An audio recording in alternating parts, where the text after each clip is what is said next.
Before we dive in, drop a quick hi in the comments.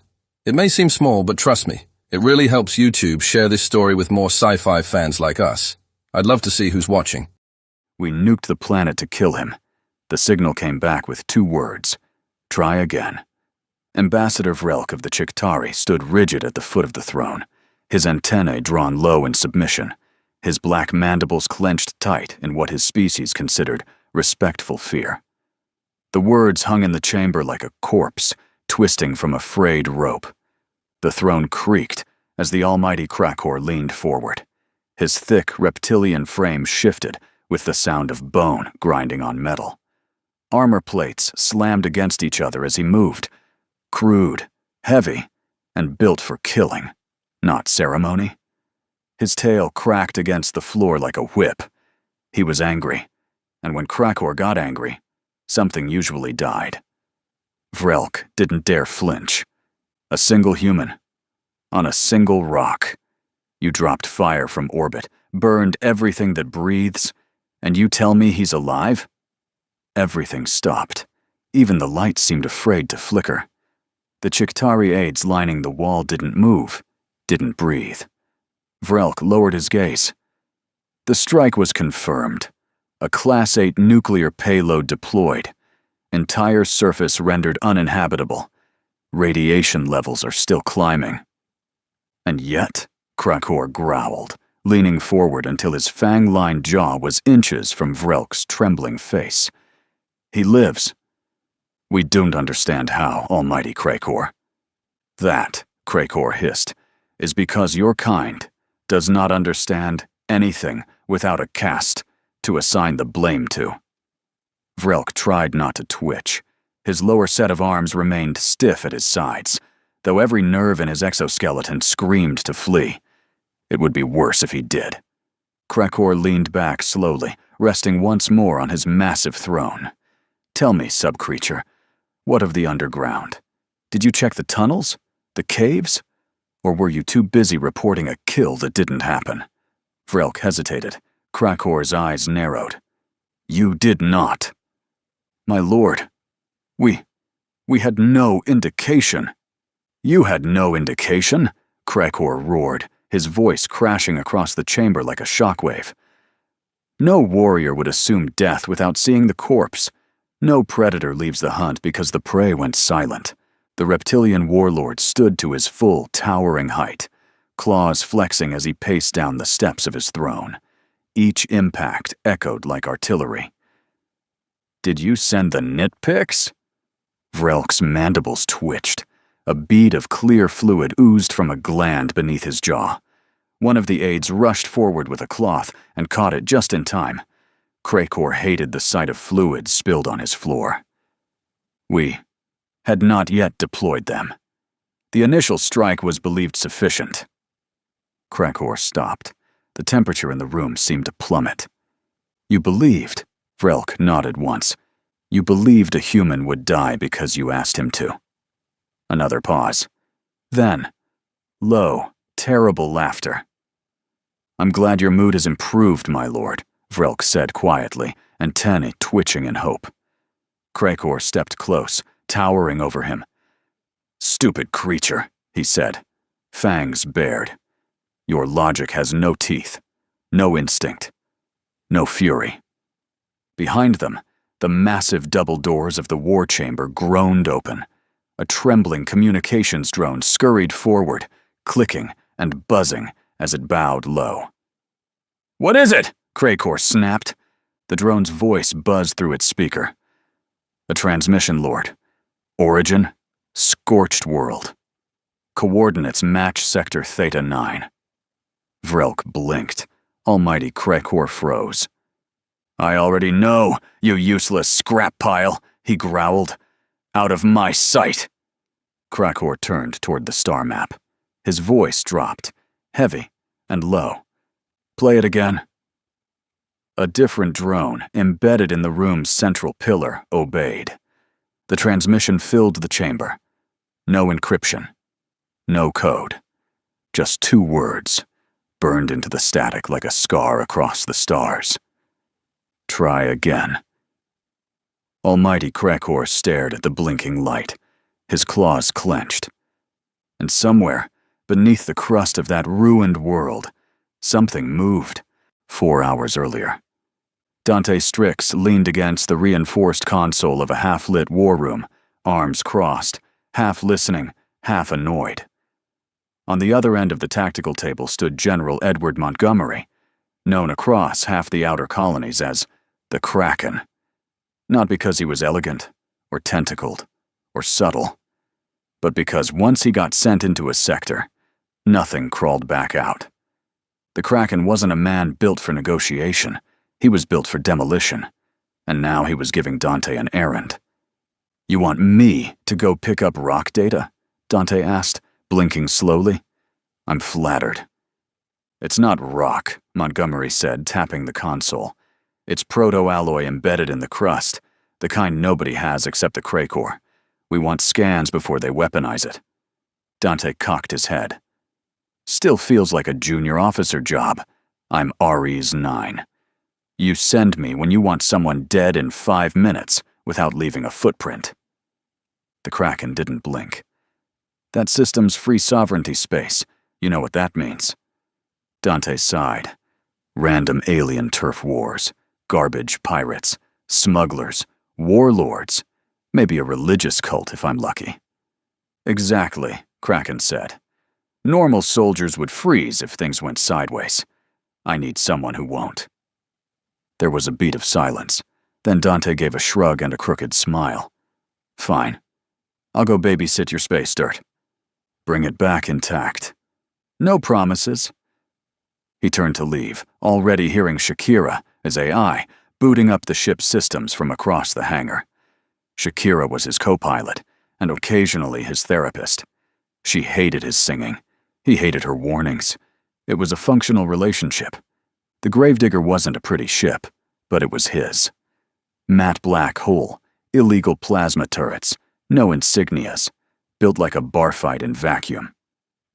Dante climbed into the cockpit, flicked switches, and was immediately greeted with the soft hum of Earth's ancient music. Shakira's voice, the singer, not the ship, echoed in the cabin. "Whenever, wherever, we're meant to be together." "Really? Shakira again?" "You wound me," Dante said, keying in the jump coordinates. "This is classic. This is history.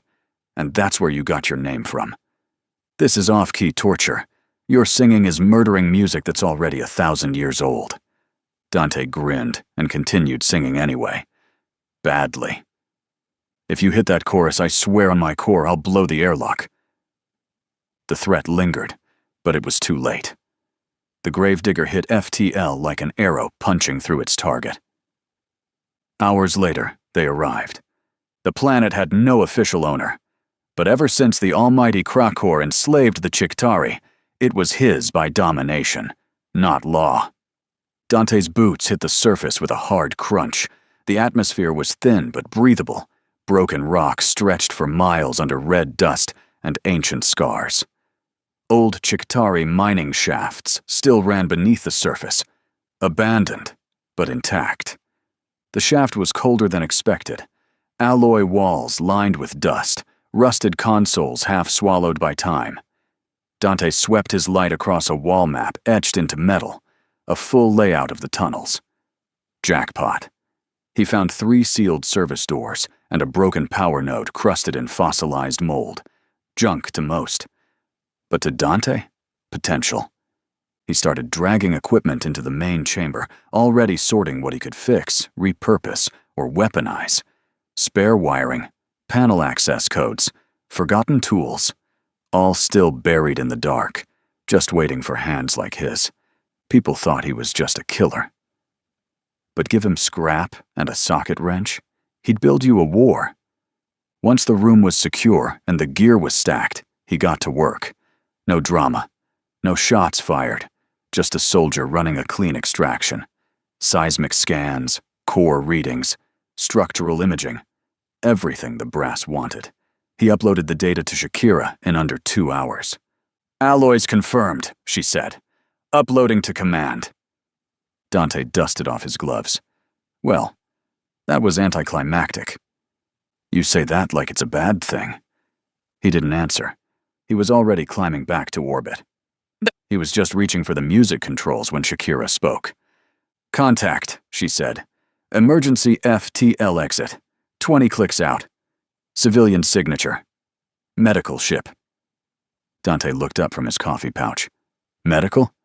Something forced them out of jump. Another ping. Multiple inbound hostiles, pirate signatures, one ship, registry matches, crazy bastards. Dante's face twisted. Oh, them. He was already flipping toggles, weapons priming, shields humming. The skirmish was fast, violent, and one-sided. The crazy bastards were infamous, a loosely organized gang of psychos who didn't care who they stole from, as long as it was bleeding. Their single vessel, a retrofitted corvette, was hammering the medical ship's flank, trying to disable life support. Dante dropped in from above like a silent judgment. No warnings, no demands, just clean, brutal energy bursts into their rear engine pods. "They're turning to engage," Shakira warned. "I hope so." They never got the chance. He disabled their core, then sliced them apart one section at a time. When the medical ship finally limped away into FTL, Dante was already smoking and venting fuel from 2 ruptured points. "Damage report?" he asked. "Hull integrity at 41%. Reactor shielding compromised. Nav array offline. You're a flying coffin." "Romantic," he muttered. "Can you land us?" "Define land. Anywhere, not space." "Nearest planetary body. The one showing on your scanner." "Cracor controlled." Of course, it wasn't a landing. It was a controlled crash. The gravedigger slammed down 100 meters from the shaft entrance, skidding across broken rock and hitting hard enough to fold the rear struts. By rights, Dante should have been paced. But the crash seat was reinforced with bone dampeners, and his internal bracing system kept his spine from folding like a chair. His injured arm was another story, though. Shakira fizzled and died halfway through the descent. He rebooted her once the sparks stopped flying. "We're alive?" she asked. Her voice came through, groggy and glitching. "We're lucky. That shaft absorbed most of the impact. But you'll need a week to fix this." "I only need 3 hours." "To fix the ship?" he asked. "No. To fix your arm." His left forearm was out of alignment, bone still intact, but the skeletal plating was misaligned. He wrenched it back into place, following Shakira instructions with a grunt and some choice curses. After 3 hours, he could finally check out his surroundings.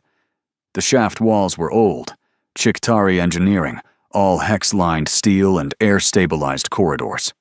He sealed himself into a storage chamber 2 levels down. Radiation couldn't touch him here. Neither could their satellites. For the next 30 minutes, he checked equipment, patched his suit, drank stale water from the reserves, and tried not to laugh at how stupid the day had become. Then Shakira came back online with a chime.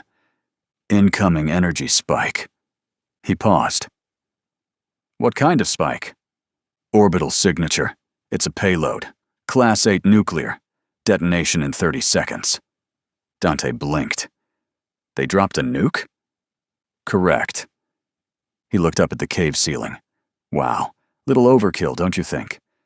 "They seem invested." The floor shook. The shaft walls groaned. For 10 full seconds, the planet screamed like it was dying. Then, silence. Smoke. Dust. Dimming emergency lights. He stood up, brushed ash off his shoulder, and rolled his neck. "Damage report?" he asked. "Ship's buried. Communications array fried. Life support stable. Radiation levels lethal. On the surface." "Figures." He walked to the one console still active. The transmitter. Short range only. He keyed in a frequency. No encryption, no code. Just 2 words. "Try again. Try again."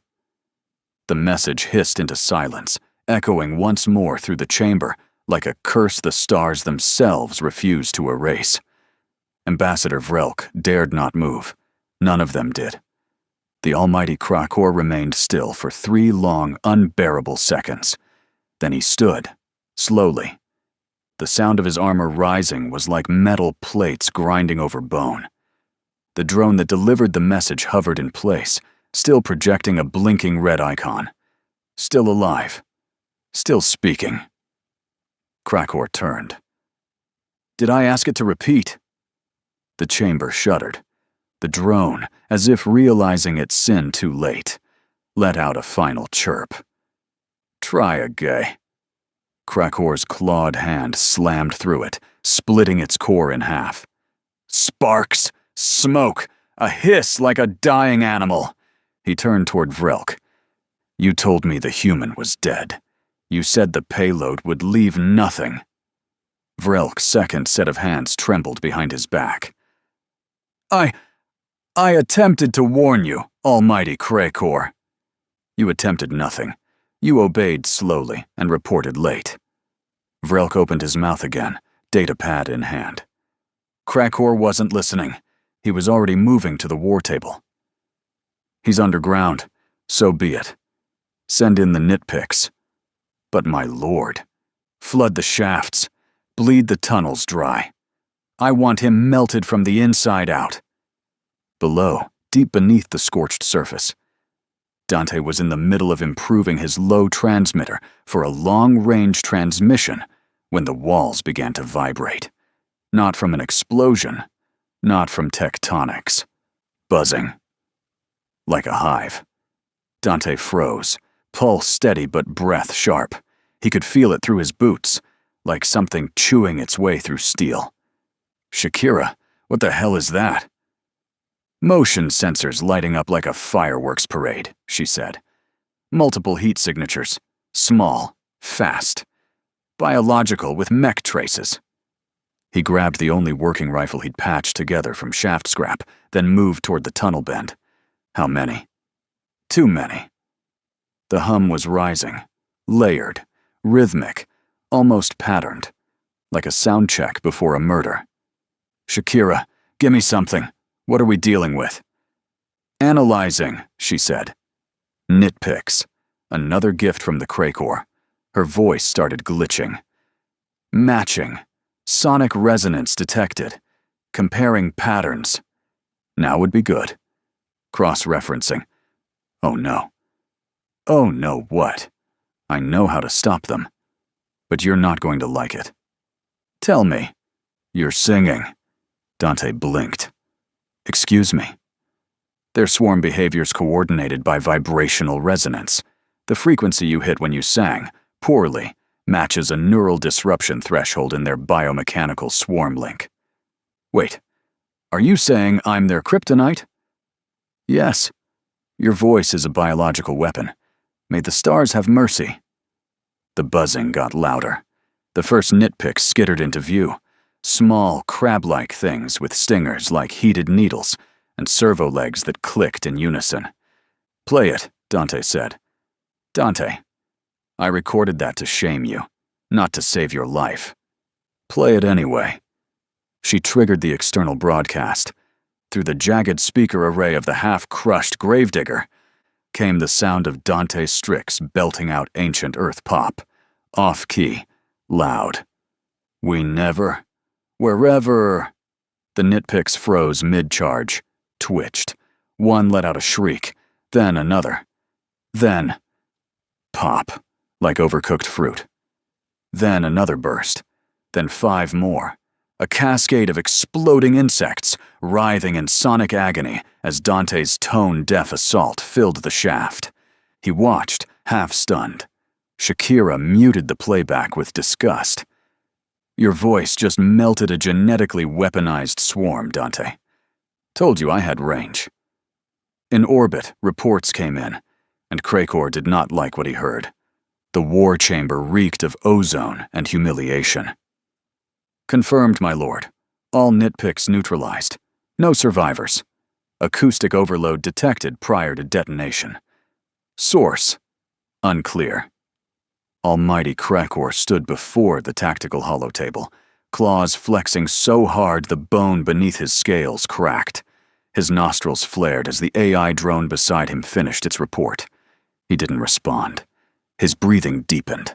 Muscles in his jaw twitched. He stared at the projection of the shaft where his swarm had gone silent. Acoustic overload? Yes, Lord. Audio interference at a frequency that disrupted swarm cohesion. Data integrity suggests intentional broadcast. Krakor turned to the drone. You're telling me a sound killed them? The drone hesitated. Yes, Lord. From a human? Another pause. Then All Might Krakor's tail lashed sideways and obliterated the drone against the obsidian wall. Sparks scattered. Aides flinched. He turned, slow, menacing, toward Vrelk. You. Insect. Explain. Vrelk had already been shaking. Now he was trembling like his joints would snap. The human, my lord. He is not a civilian. His name is Dante Strix. Augmented Recon. Unit Ares 9. You knew this. I attempted to inform you earlier, but... Silence. Krakor's eyes narrowed into slits. The name echoed in his mind like acid on metal. Dante. He stared at the holomap, then turned to his personal console. Ship AI. Contact Commander Montgomery. Now. Secure line requested. Confirm authority. I am the All Might Krakor. My authority is the line. The system obeyed. A flicker. Then a secure channel opened, and the unmistakable face of General Edward Montgomery, the Kraken, filled the projection. He was sipping something that might have been coffee, in direct violation of every unspoken rule of war etiquette. Well, Montgomery said, setting his mug down. Commander Krakor, to what do I owe the displeasure? Krakor's eyes narrowed. It's Almighty Krakor, and one of your humans is trespassing in my domain. Montgomery tilted his head. Your domain? You mean the planet you stole from the Chiktari 50 cycles ago? That one? Your soldier destroyed my swarm. Must have been a bad swarm. He will surrender, or I will glass the entire surface. Funny thing, Krakor. Montgomery leaned forward. I heard you already tried.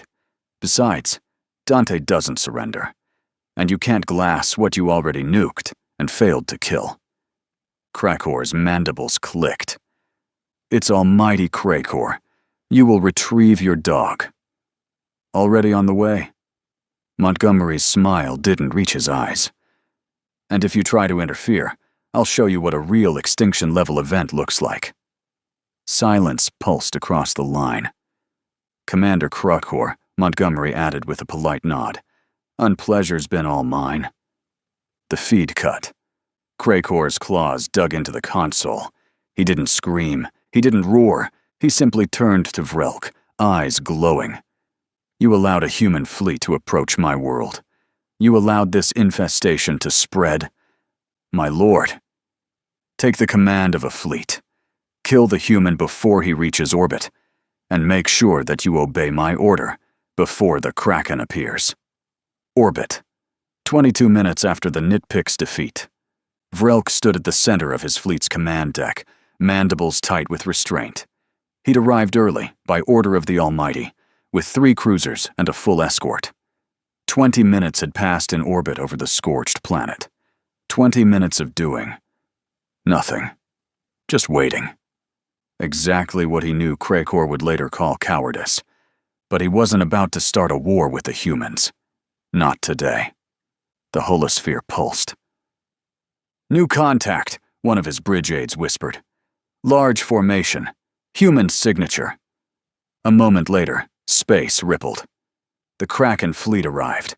12 ships in formation, matte gray hulls, old Earth insignias faded by battle and blackened by plasma.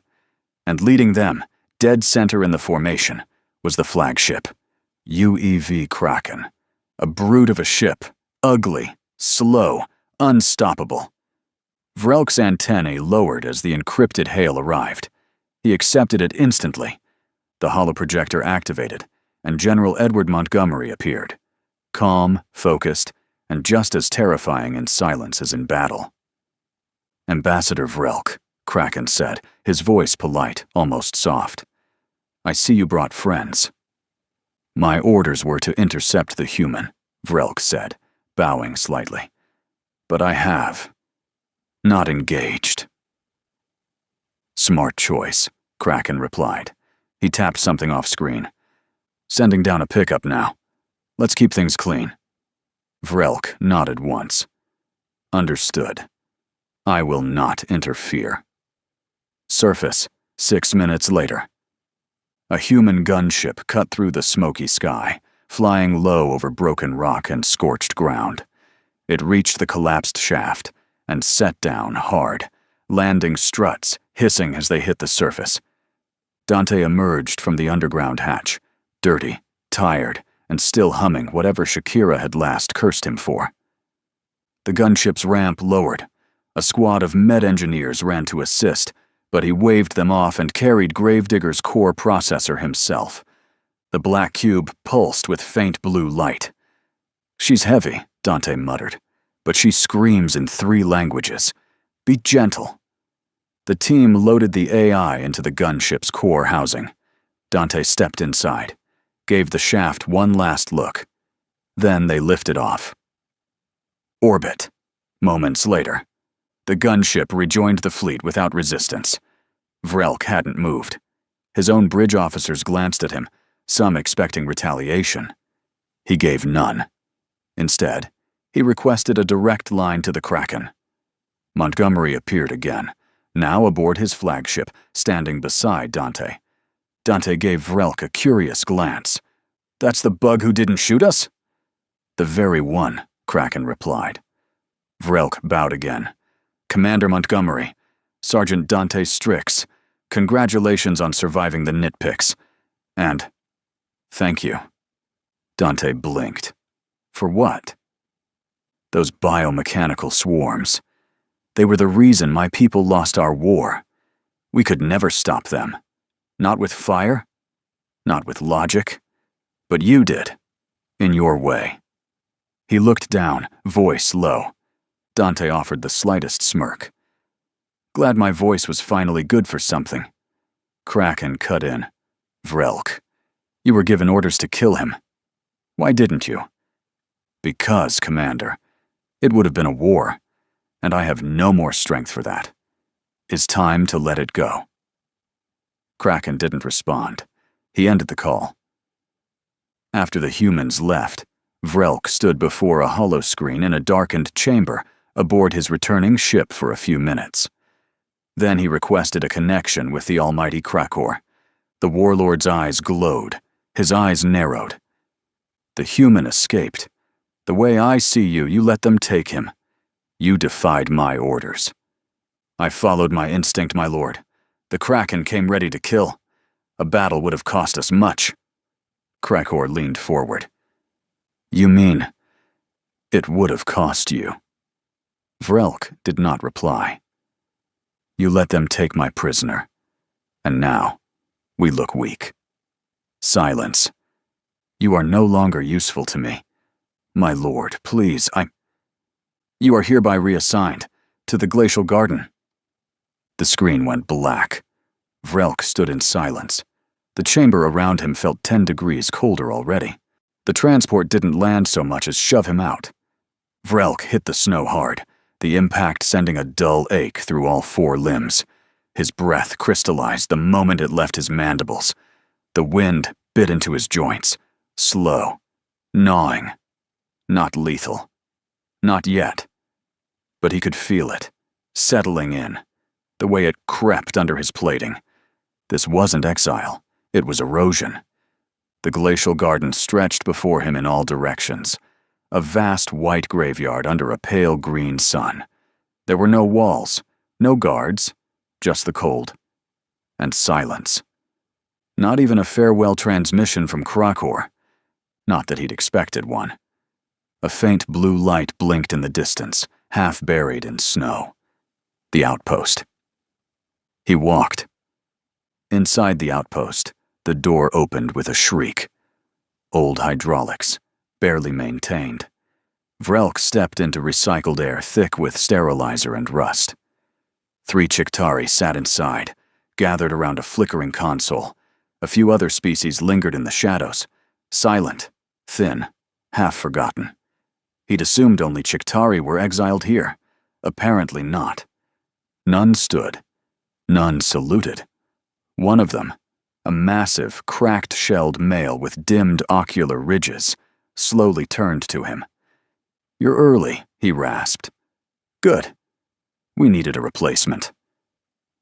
Vrelk straightened his posture, still trying to adjust to the chill in his limbs. "I wasn't told I'd be joining others." "You're not," the old one said. "You're replacing one." He coughed once, a dry, rasping sound, and gestured to a station across the room. "Name's Rent. I ran the seismic logs. Now you do." Vrelk hesitated. "That's all." Rent looked at him. "We are not prisoners, not soldiers, no longer threats or assets. We are maintenance." He paused. "Until we freeze." The others returned to their work, silent, mechanical, resigned. Rent kept watching him. "You'll feel it soon," he said. "The garden gets in your blood. Not fast, not loud. Just deeper. Every cycle. Until it finds the part of you that matters most. And then it kills that too." He coughed again and returned to his terminal. Vrelk found his seat. No orders. No mission. Just ice and waiting. Unity Spire, Council Sector. The Unity Spire wasn't made for comfort. It was made for spectacle. Stretching from the crust of the neutral moon into low orbit, the structure pierced the stars like a blade. Metal, crystal, and reinforced politics. Inside, entire species shuffled past each other in diplomatic silence, each wearing robes, armor, or symbiotic organisms that screamed importance. Dante hated it already. He walked 3 paces behind Montgomery, fully armored and fully bored. No weapons allowed, technically. That just meant none they could detect. Shakira's voice buzzed in his ear. "You sure were invited. You didn't wear the robe. If I ever wear a robe, shoot me." "With what?" "You're unarmed. Don't tempt me to improvise." Kraken didn't speak, but Dante could see his shoulders tense just slightly. He was listening. He always was. They approached the grand hall, a colossal chamber lit by suspended star mirrors and punctuated by rows of ambassadors on tiered platforms. The council session started a few minutes later. A representative from the Asari species, glass-skinned, translucent nervous system, droned through procedural complaints about trade violations. Dante stopped listening after the first minute, but when the floor yielded to a new voice, cold, deep, and entirely too smug, he straightened. Almighty Krakor stood in person, draped in ceremonial war armor, his claws polished to obsidian sheen. He moved with the confidence of someone who expected the galaxy to make room. Flanked by 2 silent honor guards, and several minor species clearly pledging their allegiance to him, he took the floor like it was already his. "Members of the council," Krakor boomed, every word shaped for volume, not humility. "One of my worlds was violated by a human agent. A genetically tailored swarm, designed for subterranean defense, was destroyed by what appears to be acoustic interference, a sound weapon."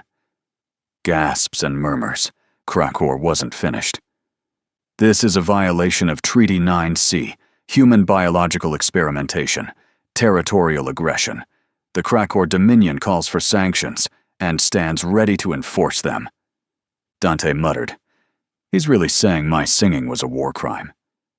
"I'd agree, but for diplomatic reasons I'll stay silent," Montgomery said. More murmurs. A few delegates seemed to nod at Almighty Krakor. He was already working the room. Subtle glances, nods from smaller factions clearly looking to align themselves with his growing dominance. Then Kraken stepped forward. General Edward Montgomery, representing the Earth Concordat. He didn't raise his voice. Didn't need to. One operative, a solo recon unit, on a planet you nuked. He survived. You didn't. Now you're here trying to legislate your embarrassment into a galactic incident. Krakor's eyes narrowed, but he said nothing yet. Montgomery went on.